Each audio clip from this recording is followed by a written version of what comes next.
Fala pessoal, Shalom! Hoje eu estou aqui para trazer mais um tema para vocês referente aos estudos que a gente tem feito na Bíblia, e isso tem vindo para mim como uma revelação e eu quero passar isso para vocês. O tema de hoje eu vou falar sobre viver com Cristo e viver em Cristo. Fica comigo e acompanha o desenrolar desse vídeo para que você entenda como é importante a gente saber a diferença entre eu viver em Cristo e eu viver com Cristo.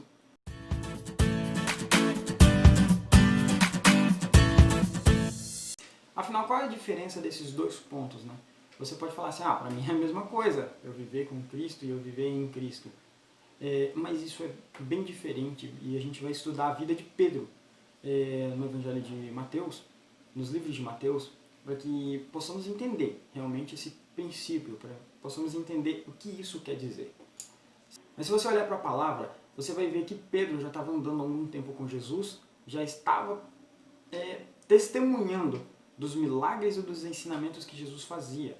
E você vai ver a diferença da vida dele antes e durante aqui, esse processo aqui que nós vamos entender.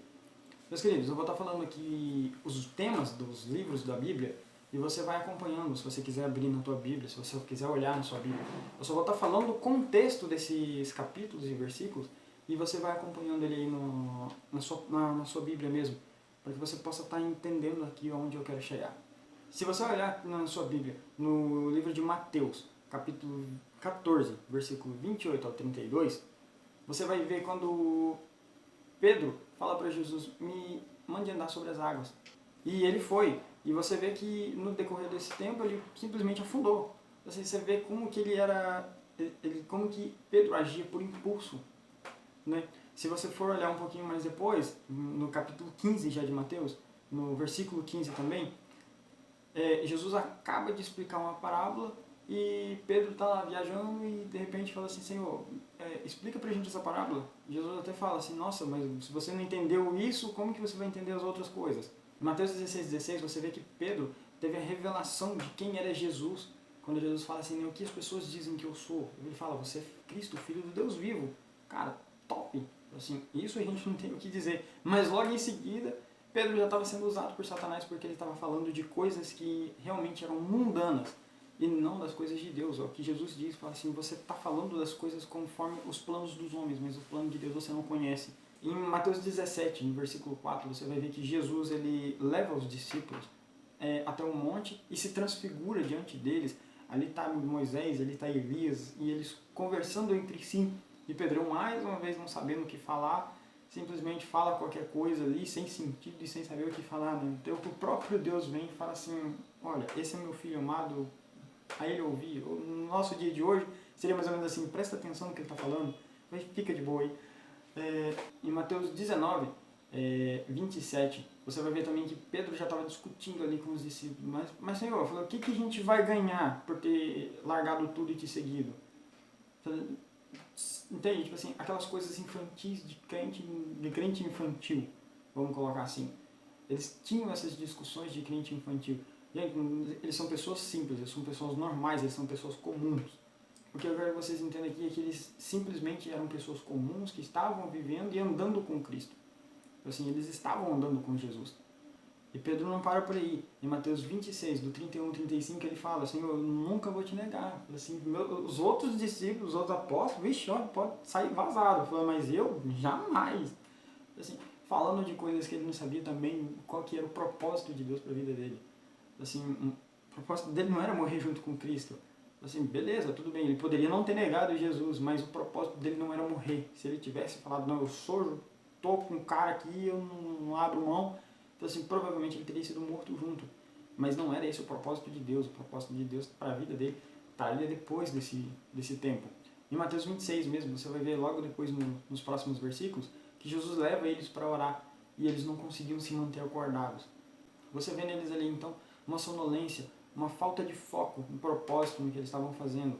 Eles eram um crente comum, eles eram pessoas comuns e eles estavam ali vivendo de uma maneira normal. Então, como nós hoje, né, chegamos na frente da Bíblia, pegamos a nossa Bíblia para ler, você dá sono, dá canseira, aí você, cara, para, ora, busca, dá levantada, falou assim, porque isso aí realmente é uma opressão maligna. E você vê que nesse tempo ali, eles estavam enfrentando isso. Então eles não são diferentes de mim, de você.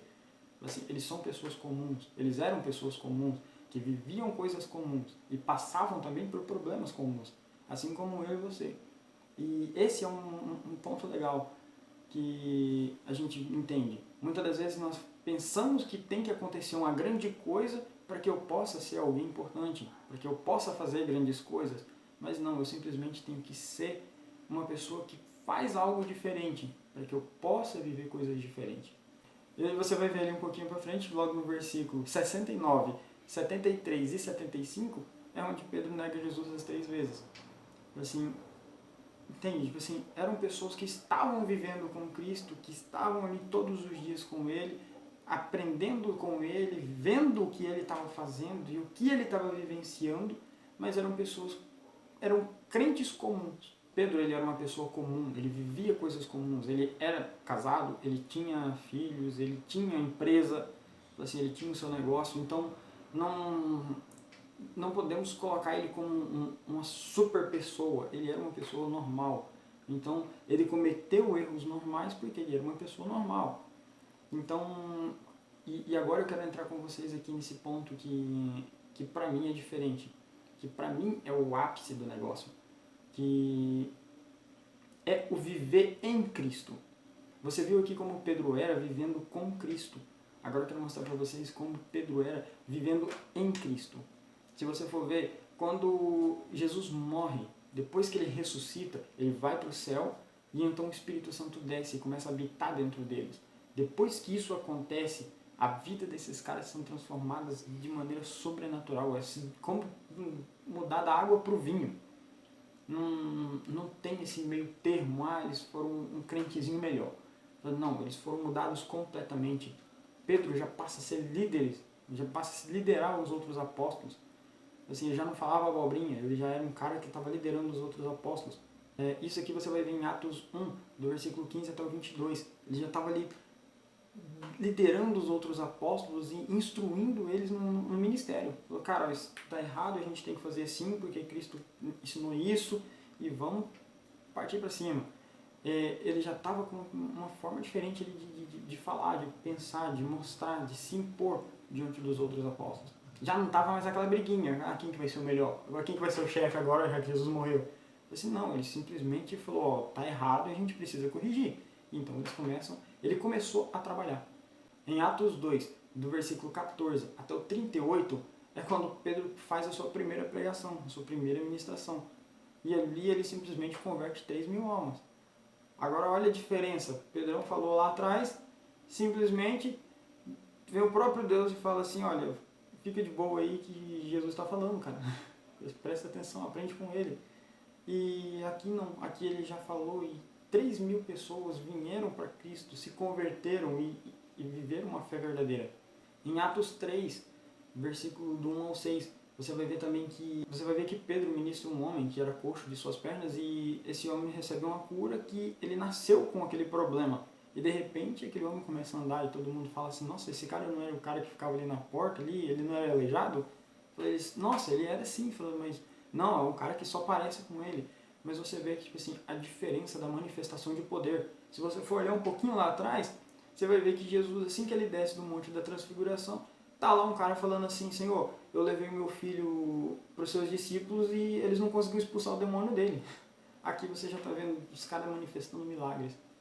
Em Atos 4, do versículo do 1 até o 4, você vai ver também que Pedro prega mais uma vez e mais de 5.000 pessoas são convertidas de novo, acrescentadas ao corpo de Cristo. E você vê assim, muitos outros exemplos disso na Bíblia. E eles são pessoas completamente transformadas depois desse ponto, depois dessa situação. Você vê que eles crescem, eles são outras pessoas, eles são sim, assim, os melhores, né, nas suas áreas. Eles são os nossos pontos de referência hoje como líderes, para que a gente possa seguir esses padrões. Então essa é a diferença de eu viver com Cristo e eu viver em Cristo. Com Cristo é a mesma coisa de eu estar indo na igreja todos os domingos. Eu vou ir, eu vou frequentar, eu vou escutar o louvor, eu vou escutar o pastor pregando, mas eu não vou ter uma revelação, eu não vou ter uma transformação na minha vida. Mas a partir do momento que o próprio Deus habita dentro de mim, Ele vai me transformar, Ele vai me modificar e eu vou crescer e eu vou ser levado a um outro nível em Deus. E assim que eles recebem o Espírito Santo, eles começam a fazer aquilo que era da vontade de Deus e não simplesmente aquilo que eles achavam que era o certo a se fazer. Eles estavam seguindo o propósito de Deus ali. Eu vou estar trazendo mais vídeos nesses assuntos, nesses temas. Deixa o seu like, se inscreve nesse canal, que eu não vou colocar dias aqui para estar postando vídeos, mas sempre que eu puder eu vou estar colocando vídeos novos aqui para vocês estar acompanhando, para que vocês possam estar sendo ministrados também daquilo que Deus tem nos ensinado. Amém? Fica com Deus, que Deus abençoe vocês e até a próxima.